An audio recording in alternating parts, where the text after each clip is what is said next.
Hi viewers, మనం వచ్చేసి Balabharati Maharashtra government, Pune Maharashtra government 2వ తరగతి చూస్తున్నాము. హమ్ అంటే మేము అనే అర్థము. ఇక్కడ వచ్చేసి వర్షభర్ హమ్ తుమ్హారే సాత్ రహేంగే, జీవితాంతము మీతో ఉండేటువంటి వాళ్ళము అని ఇక్కడ చెప్తున్నారు. హమ్ తుమ్సే బాత్చీత్ కరేంగే, మీతో పాటు మాట్లాడేటువంటి వాళ్ళము. ఎవరు మనతో మాట్లాడేది? ఎక్కువగా కుటుంబము మనతో మాట్లాడుతారు, కుటుంబ సభ్యులు మనతో ఎక్కువగా మాట్లాడతారు. సో కుటుంబం అనేటువంటిది మనతో పాటే జీవితాంతము వచ్చేటువంటి వాళ్ళు అనమాట. సో ఇక్కడ మనకు ఇక్కడ ఇచ్చినటువంటిది ముందు చదువుదాము, తర్వాత వచ్చేసి మీనింగ్స్ తెలుసుకుందాము. నానాజీ, నానీజీ, దాదాజీ, దాదీజీ, కబీర్, మీరా. ఈ పిల్లలు వచ్చేసి కబీర్, మీరా.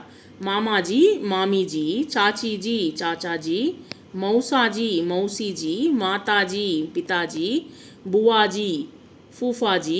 ఇద్దరు పేర్లు వచ్చేసి కబీర్, మీరా. మేరా నామ్ అనేటువంటిది మేరా నామ్ డాష్ ఐ అని ఇచ్చున్నారు. ఇక్కడ వచ్చేసి ఏమనేది మనం చూద్దాము. హమ్ అంటే మేము, మనము అని అర్థం అనమాట. నానాజీ మదర్స్ నానాజీ అంటే మదర్స్ ఫాదర్ అనమాట. అమ్మ యొక్క నాన్నను వచ్చేసి నానాజీ అంటారు.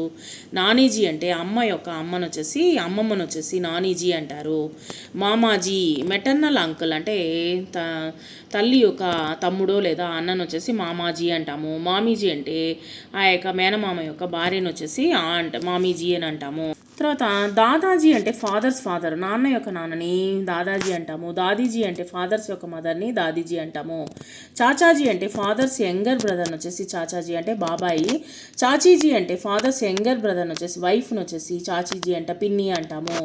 మాతాజీ అంటే అమ్మ మదరు. పితాజీ అంటే ఫాదరు నాన్న. బువాజీ అంటే ఫాదర్ సిస్టర్ అంటే చెల్లెలు అత్త మేనత్త. ఫూఫాజీ అంటే వచ్చేసి అంకుల్, మేనత్త యొక్క భర్తను వచ్చేసి ఫూఫాజీ అంటాము. ఇక్కడ మేరా నామ్ రమా హై, మేరా నామ్ రమా హై, నా యొక్క పేరు వచ్చేసి రమా అమ్మాయి అయితే. అదే వచ్చేసి అబ్బాయి అనుకోండి, మేరా నామ్ రామ్ హై లేదా రాము హై. సో ఈ విధంగా వచ్చేసి వాళ్ళ యొక్క పేర్లను వచ్చేసి ఇక్కడ చెప్తూ ఉన్నాం అనమాట. గర్ల్ అయితే గర్ల్ పేరు, తర్వాత బాయ్ అయితే బాయ్ పేరు చెప్తూ ఉన్నాము. దేకో సమజో బతావో, ఇక్కడ వచ్చేసి మనము ఒక్కొక్కరు ఒక్కొక్క విధంగా వచ్చేసి మనము అభివాదనాలు చెప్పడం జరుగుతుంది, అంటే నమస్కారాలు పెట్టడం జరుగుతుంది అనమాట. సో అభివాదన్ అని ఫస్ట్ లెసను. నమస్తే, నమస్తే పిల్లలు వచ్చేసి నమస్తే అంటున్నారు.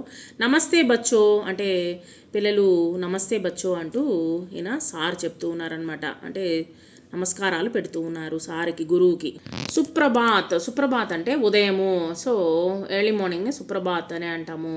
సో గుడ్ మార్నింగ్ అనేదాన్ని సుప్రభాత్ అంటాము. తూ మేరే సాత్ కేలేగా, నువ్వు నాతో పాటు ఆడుకుంటావా. ఆప్కు ప్రణామ్, మీకు నమస్కారము అంటూ పిల్లవాడు అమ్మకి నమస్కారం పెడుతూ ఉన్నాడు.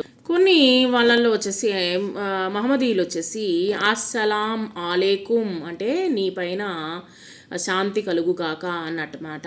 దానికి మనం ఏం చెప్తాము, అలైకుం సలాం అని మరలా వాళ్ళకి వచ్చేసి మీకు శాంతి కలుగుగాక అని మనం చెప్తాం అనమాట.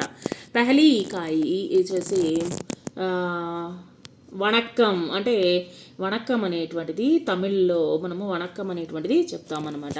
నమస్కార్ అని హిందీలో అంటాము, తర్వాత తెలుగులో కూడా వచ్చేసి నమస్కారము అంటాము. ఇక్కడ అపనేసే చోటో కేలియే తూ తదా హమ్ ఉమ్ర కేలియే तुम और अपने से बड़ों के लिए ఆదర సూచక్ శబ్ద్ ఆప్కా ప్రయోగ్ కర్తే హై. ఇప్పుడు వచ్చేసి తుమ్ అనేటువంటిది మనతో పాటు ఉన్నటువంటి స్నేహితులతోనూ లేదా మనకంటే చిన్నవాళ్లతోనూ మనము తుమ్ అనేటువంటిది ప్రయోగిస్తాము. ఆప్ అనేటువంటిది పెద్దవాళ్లతో మర్యాదగా మాట్లాడేటప్పుడు, మర్యాద నిమిత్తంతో మాట్లాడేటప్పుడు మనము ఆప్ అనేటువంటిది ఉపయోగిస్తాము. మనము ఇంగ్లీష్లో మాట్లాడేటప్పుడు మనం ఏం చెప్తాము, గుడ్ మార్నింగ్ అంటాము. గుడ్ మార్నింగ్, తుమ్ కైసే హో, నువ్వు ఎలా ఉన్నావు అంటాం అనమాట. గుడ్ మార్నింగ్ అనేది చెప్పి నువ్వు ఎలా ఉన్నావు అని అడుగుతాము. శ్రీ ఆకాల్, సత్ శ్రీ ఆకాల్ అంటూ ఇక్కడ సత్ శ్రీ అని అంటున్నారు అనమాట. కొంతమంది రామ్ రామ్ అంటారు. తుమ్ అభివాదన్ కైసే కర్తీ హో, కొంతమంది వచ్చేసి రామ్ రామ్ అంటాము. తుమ్హారా మిత్ర తుమ్హే కిస్ ప్రకార్ అభివాదన్ కర్తా హై, నీ యొక్క మిత్రుడు వచ్చేసి ఏ విధంగా నిన్ను వచ్చేసి అభివాదన్ అంటే నీకు మార్నింగ్ వచ్చేసి గుడ్ మార్నింగ్ ఏ విధంగా నీకు పలుకుతాడు అనేటువంటిది చెప్పండి.